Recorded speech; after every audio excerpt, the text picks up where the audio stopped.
Halo guys, kembali lagi di channel Yende. Di video kali ini saya akan merangkum sebuah film requestan dari salah satu subscriber berjudul Bridge to Terabithia yang dirilis pada tahun 2007. Jadi adik-adik, film ini mengisahkan dua sahabat yang menciptakan sebuah dunia fantasi, di mana mereka ini menggunakan dunia tersebut untuk mengatasi kenyataan hidup mereka yang penuh masalah dan menghabiskan waktu luang bersama.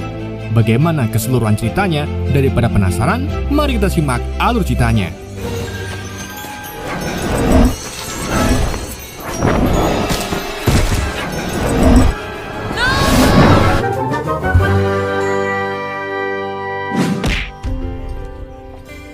Film dibuka pada pagi-pagi sangat, di mana seorang anak laki-laki bernama Jesse Aaron berlari mengitari kebun sebelum berangkat sekolah.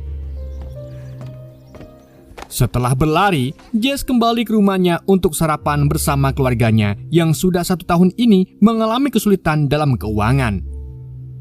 Mereka terdiri dari Jack si ayah, Mary si ibu, Brenda dan Ellie kakak perempuan, dan terakhir Mai Bailey, adik perempuan Jesse. Dikarenakan hari ini Jesse akan mengikuti lomba lari di sekolah dan sepatu lamanya rusak, si ibunya pun memberikan sepatu milik Ellie untuk Jesse. Namun Jesse tidak menyukainya karena sepatu tersebut terdapat warna pink. Meskipun begitu, Jesse harus menerima sepatu itu mengingat kondisi keuangan mereka sedang tidak baik-baik saja. Dan sebagai anak yang kreatif dalam seni menggambar, Jesse pun mewarnai corak pink di sepatunya dengan warna hitam. Selain kondisi keluarganya yang kekurangan, Jesse juga sering mendapat pembulian dari kakak kelas perempuannya yang bernama Janice. Hal itu sering Jesse dapatkan saat naik bus bersama murid dari sekolah termasuk adiknya yaitu Mai yang masih duduk di bangku kelas 2. Singkat cerita, di dalam kelas, Jesse juga sering diganggu oleh teman sekelasnya yang bernama Boyor. Meskipun begitu, Jesse tidak pernah membalasnya. Pada hari itu juga, mereka kedatangan murid baru yang baru saja pindahan. Dia adalah murid cewek bernama Leslie.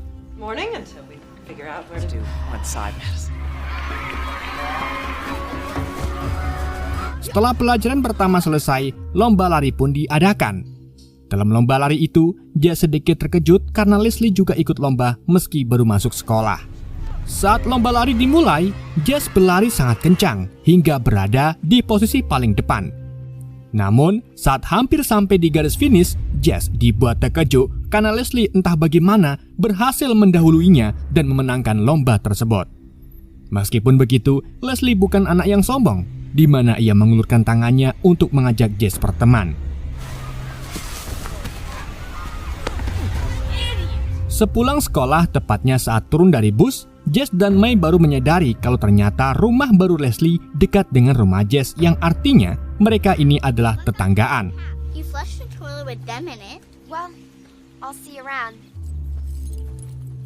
Sesampainya di rumah, Jesse mendapati kalau buku gambarnya dioret-oret oleh adiknya. Ia pun memarahi Mai sampai akhirnya Jack datang. Tapi bukannya mengandani Mai, Jack justru pilih kasih dan malah mengajak Mai untuk menanam bunga. Hal ini pun membuat Jesse merasa iri melihat kedekatan mereka. Di hari berikutnya, saat di sekolah, kelas Jesse kedatangan guru seni musik baru bernama Guru Edmund yang wajahnya sangat cantik. Hal ini pun membuat Jesse terpesona dan mengidolakan bu guru tersebut.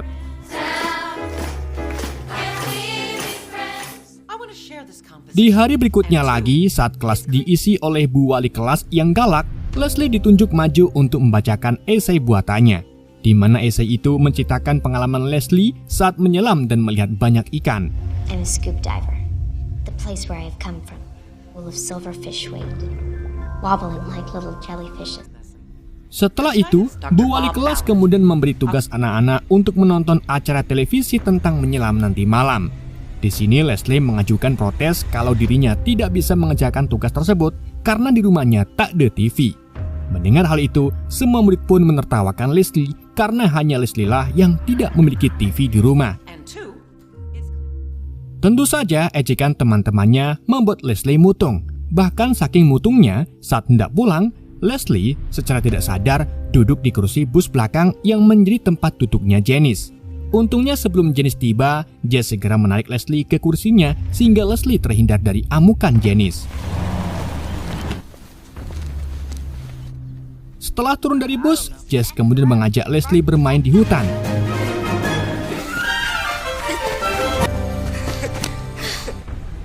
Sesampai di hutan, keduanya menemukan sebuah tali yang menjulur ke bawah di tengah-tengah sungai. Leslie kemudian menjadikan tali itu sebagai ayunan yang kemudian diikuti oleh Jess. Namun Leslie yang orangnya semangatan dan imajinatif merasa ayunan ini kurang menantang dan memutuskan untuk menyeberang ke hutan sebelah menggunakan ayunan tersebut. Karena takut Leslie nyasar, Jess pun menyusulnya. Namun bukannya segera pulang, Leslie malah mengajak Jess untuk masuk lebih dalam lagi ke dalam hutan. Setelah berjalan ke sana kemari, keduanya menemukan sebuah rumah pohon yang terbengkelai. Di situ, Leslie mulai memainkan imajinasinya dan mengatakan bahwa hutan ini merupakan wilayah kerajaan kegelapan yang dihuni oleh makhluk-makhluk kuno seperti troll dan lainnya. Dan untuk menghargai pertemanan mereka, Jess pun mengikuti apa yang Leslie bayangkan di hutan ini. Di hari berikutnya, Jess dan Leslie merenov ulang rumah pohon tersebut. Mereka juga mengisi rumah pohon itu dengan berbagai macam cemilan yang dibeli oleh Leslie. Pada suatu hari saat Jess hendak pulang dari sekolah menaiki bus, Janice dengan sengaja jatuh di depan Jess dan memfitnah Jess telah menyelidiknya. Alhasil Jess pun ditegur oleh Pak Sopir dan mintanya untuk pulang dengan berjalan kaki. Sesampainya di gang rumah, Jess mendapati kalau Leslie sedang menunggunya dengan kondisi banyak saus di bajunya. Ternyata, saat dalam perjalanan di bus, Leslie mencoba memarahi Janice karena telah memfitnah Jess. Namun Janice malah membalas Leslie dengan memuncratkan caos ke tubuhnya. Jess kemudian membawa Leslie ke rumahnya untuk bersih-bersih. Disitulah Jess memperkenalkan Leslie kepada ibunya. See you later. Weird and weirder. What do they write about? Setelah itu keduanya kembali ke rumah pohon untuk bersantai. Di saat itu juga, tiba-tiba mereka diserang oleh sekumpulan burung kuntul coklat. Gak cuma itu, keduanya juga diserang oleh tupai yang bisa berubah menjadi monster.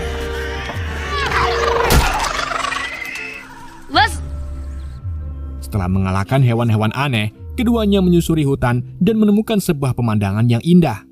Leslie lalu memberi nama hutan ini dengan nama Terabithia.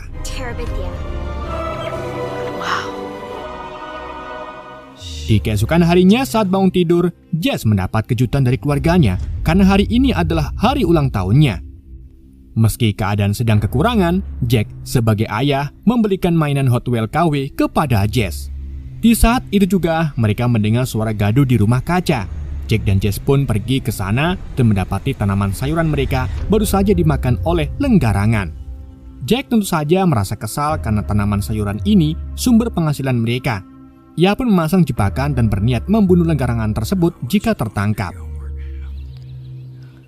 Di hari berikutnya, saat berangkat sekolah menaiki bus lagi, Leslie memberikan hadiah ulang tahun kepada Jess berupa pasta warna. Tentu saja Jess sangat senang karena akhirnya ia bisa memiliki alat melukis.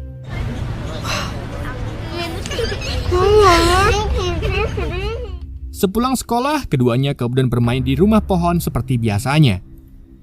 Di saat itulah, tiba-tiba salah satu pohon jatuh pingsan dan hampir merusak rumah pohon mereka. Leslie pun langsung memainkan imajinasinya dengan mengatakan bahwa itu ulah troll. Dan benar saja, saat mereka turun, keduanya menemukan jejak kaki troll yang sangat besar. What else could it be? I think it went that way. I'll bring you to the rope. I love this place. Di pagi harinya, Jess mendengar suara gemelontang dari dalam rumah kaca. Ia pun mengeceknya dan menemukan seekor lenggarangan terperangkap di jebakan milik ayahnya. Jess yang orangnya nggak tegaan kemudian membawa lenggarangan itu ke hutan dan melepaskannya secara cuma-cuma. Sayangnya, begitu ia pulang, Jess langsung dimaki-maki oleh ayahnya karena membuang lenggarangan tersebut yang sudah pasti bakalan datang ke sini lagi untuk mencuri sumber penghasilan mereka. Head out of the clouds and do as I say. Setelah dimarahi ayahnya, Jess pun menjadi murung. Lights out, Jess. Night, Dad. Bahkan saat diajak Leslie berburu troll, ia pun menolak dan menganggap kalau Leslie ini terlalu banyak menghayal. Perkataan itu pun membuat Leslie sakit hati. They thought you were their king. Singkat cerita, saat jam istirahat sekolah, Mai wadul kepada Jess bahwa Janice telah mengambil jajan saat hendak pipis di kamar kecil. Dan rupa-rupanya, Janice ini menjadi tukang pungli di sekolahan, di mana setiap anak yang hendak pipis harus membayar Janice 10.000 maupun makanan. Melihat hal itu, Leslie pun mengajak Mai dan adik-adik kelasnya untuk melakukan protes kepada Janice bahwa kamar kecil itu harusnya gratis. Namun bukannya mengakui kesalahan, Janice malah mengatakan yang tidak-tidak kepada mereka. Meskipun Leslie gagal menyadarkan Janice, tapi ia mendapatkan perhatian Jess kembali. Alhasil, di hari berikutnya, Jess pun mengajak Leslie untuk berburu troll. Gak cuma itu, saat sampai di hutan, Jess juga memberi Leslie hadiah berupa anjing sebagai permintaan maaf. Dan anjing itu diberi nama Pangeran Terence.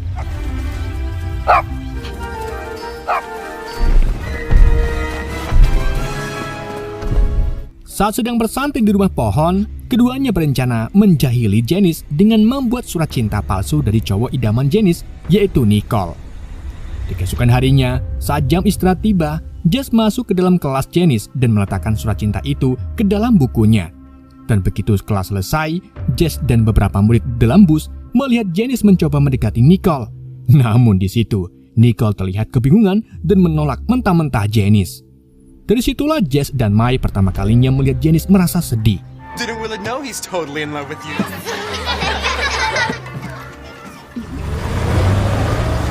Setibanya di halaman rumah, Leslie dan Jess dipanggil oleh ayah Leslie untuk membantu mereka mengecat dinding rumah. Dari sinilah Jess benar-benar melihat bagaimana keluarga Leslie sangatlah bahagia, bagaimana ayahnya sangat sayang kepada Leslie, tidak seperti dirinya yang jauh dari ayahnya.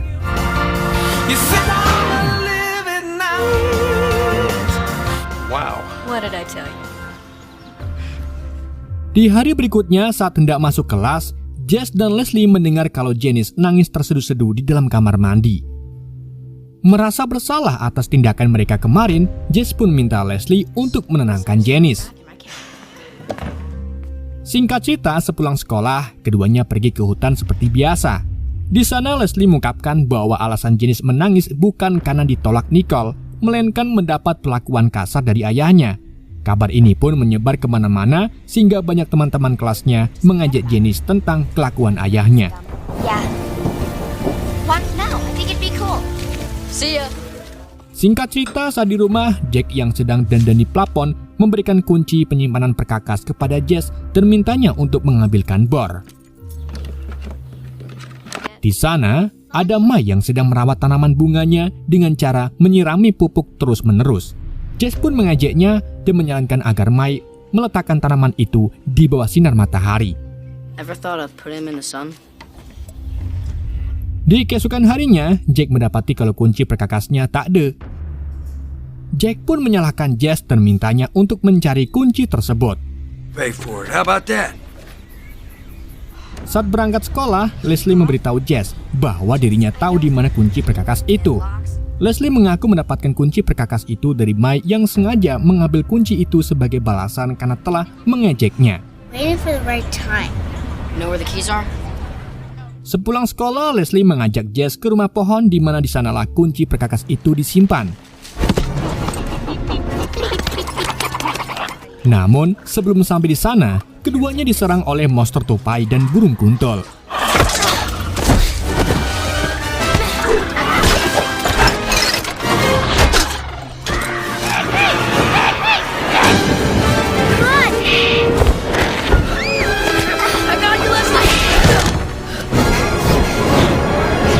Setibanya di depan rumah pohon, Leslie kemudian memanggil prajurit capung dengan sesuatu yang ada di dalam tasnya untuk melawan para monster.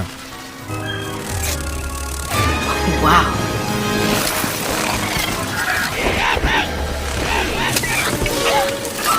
Setelah para monster itu pergi, Jess naik ke atas pohon untuk mengambil kunci tersebut. Namun begitu sampai di atas, ia diserang oleh burung kuntul hingga terjatuh. Untungnya sebelum menyentuh tanah, Jess diselamatkan oleh troll raksasa yang wajahnya mirip dengan Janice.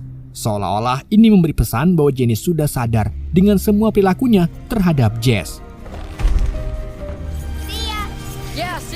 Setelah mendapat kuncinya, Jess pun pulang ke rumah dan memberikan kunci itu kepada ayahnya. Di keesokan harinya, tepatnya di hari Minggu, Jess mendapat telepon dari Bu Guru Edmond yang mengajak Jess untuk jalan-jalan ke museum seni. Tentu saja Jess langsung menerimanya dan segera minta izin kepada ibunya sebelum pergi. Tapi karena ibunya sedang bobo, Jess pun memilih untuk pergi ke depan rumah yang kemudian dijemput Bu Edmond menggunakan mobil. Ketika melintas di rumah Leslie, Jess memiliki pikiran ingin mengajak Leslie. Namun Jess mengurungkan niatannya karena ia ingin bersama Bu Guru idamanya. Sesampai di museum, Jess begitu sangat senang melihat lukisan-lukisan bersejarah yang dipajang di sana. Bruegel. It's one of my favorites.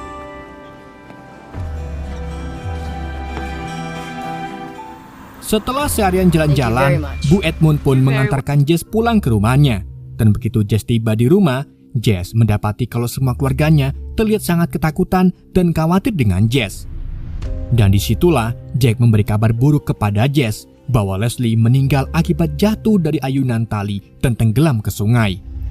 Mereka mengira Jess juga tenggelam bersama Leslie karena Jess pergi tanpa pamitan.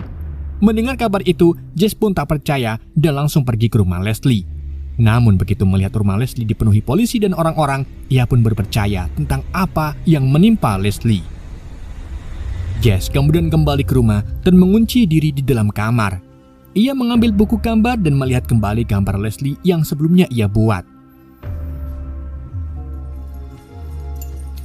Di malam harinya, Jack masuk ke kamar Jess untuk merapikan posisi tidurnya. Disitulah Jack merasa kasihan kepada Jess dan memutuskan untuk memberi perhatian yang lebih untuk Jess. Keesokan harinya, Jess, Jack, dan Mary pergi ke rumah Leslie untuk melayat. Di sana ayah Leslie mengucapkan terima kasih kepada Jess karena sudah menjadi teman yang baik untuk Leslie. Ia mengaku bahwa di sekolahan lamanya, Leslie tidak pernah mendapatkan teman. Sambarnya di sekolah barunya ini, Leslie bertemu dengan Jess dan menceritakan bagaimana Jess adalah sahabat paling terbaiknya. You're welcome.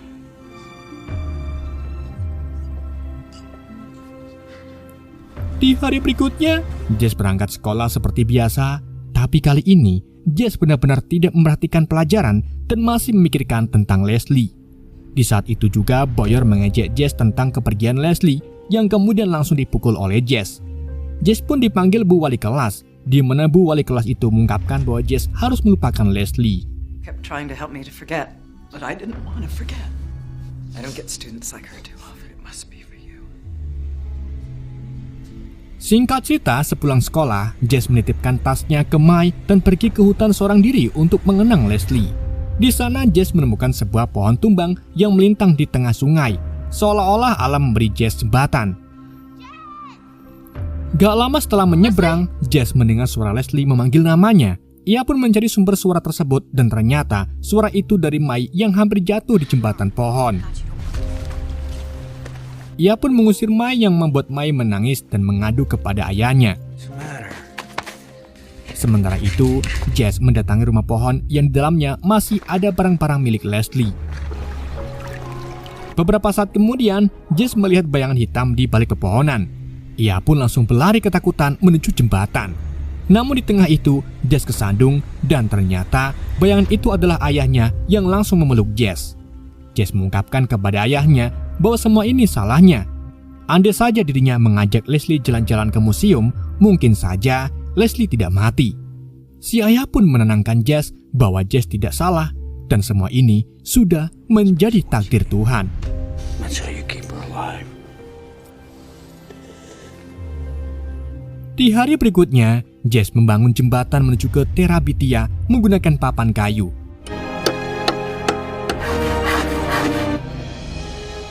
Setelah jadi, Jess menemui adiknya yang masih ngambek setelah kejadian kemarin. Untuk menebus kesalahannya, Jess pun mengajak Mai ke Terabithia. Princess? Sesampainya di depan jembatan, Jess meminta Mai untuk membayangkan bahwa hutan di depan dihuni oleh berbagai makhluk ajaib dan raksasa yang baik. Di sana ada sebuah kerajaan yang belum ada pimpinannya. Jess lalu minta Mai menjadi tuan putri yang akan memimpin kerajaan tersebut. Dan dari situlah imajinasi Mai mulai berjalan, di mana hutan yang tadinya singit menjadi wilayah kerajaan yang dihuni berbagai macam makhluk ajaib. Dan dari situlah film pun berakhir. Oke guys, itulah alur cerita film Bridge to Terabithia. Semoga kalian terhibur dengan alur cerita yang saya bawakan. Mohon maaf jika ada kesalahan dalam penyampaiannya ataupun penyebutan nama. Sekian dari Yende, sampai jumpa di video berikutnya.